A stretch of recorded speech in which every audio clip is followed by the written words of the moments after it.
Is capitalism inherently moral or immoral? Is it right to use an economic system as a proxy for morality in the first place? Is deceptive advertising an unavoidable byproduct of an overall good system? Or is it an indicator of a morally adrift society? Does a bad part of something implicate the entirety of it? How we place value on something turns out to be pretty complex. The list of things that are inherently valuable is actually pretty small. If aimlessly walking in the desert on the verge of dying of thirst, there's almost no ceiling on the value of water. Choosing a bag of diamonds over a gallon of water may be a false dichotomy, but it's probably a bad decision to choose the former. The water is just so valuable because it quite literally sustains your life. A bag of diamonds in this scenario is not only worthless, it has negative worth. Diamonds are heavy. Aimlessly walk around the diamond district in Manhattan, and your calculus is likely to change just a little bit. Choosing $1.05 bottle of water over a bag of diamonds is a little short-sighted, to say the least. Life rarely presents choices in such black or white ways. Most people would intuitively know the right time to choose water over diamonds, and we would know when to do the opposite. But this is a choice that could be made under any economic system. At its most basic level, capitalism is a system that facilitates the exchange of goods and services between people that value things differently. But again, this is also true in any economic system. Even in the most tragic, corrupt, and barbaric examples of Soviet communism or Venezuelan socialism, people would and do still buy things from store owners or directly trade with one another. So the difference between capitalism and other systems boils down to regulation, or the lack thereof.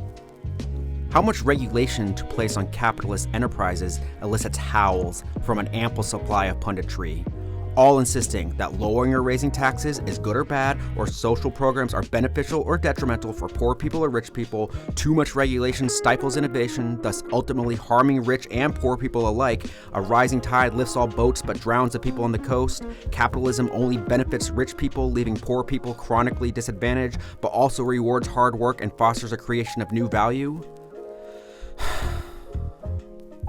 Must it only be either or? Does admitting the fault or merit in something make you a traitor to your tribe? What would make a dyed-in-the-wool free market capitalist defend the practice of price gouging?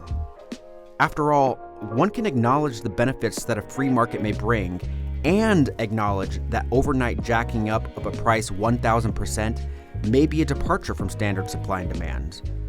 The capitalist apologist might say, the price is whatever somebody will pay for it, full stop. But are they able to see that price gouging benefits virtually nobody except for the company making the sale? If somebody condemns price gouging, are they just a naive person that doesn't understand how the market works? Or do they deem that somebody profiting during a time of misery or hardship tastes a little unsavory? The apologist won't admit that price gouging is morally wrong, because any critique of capitalism threatens the entire thing. It becomes a dogma that must be defended.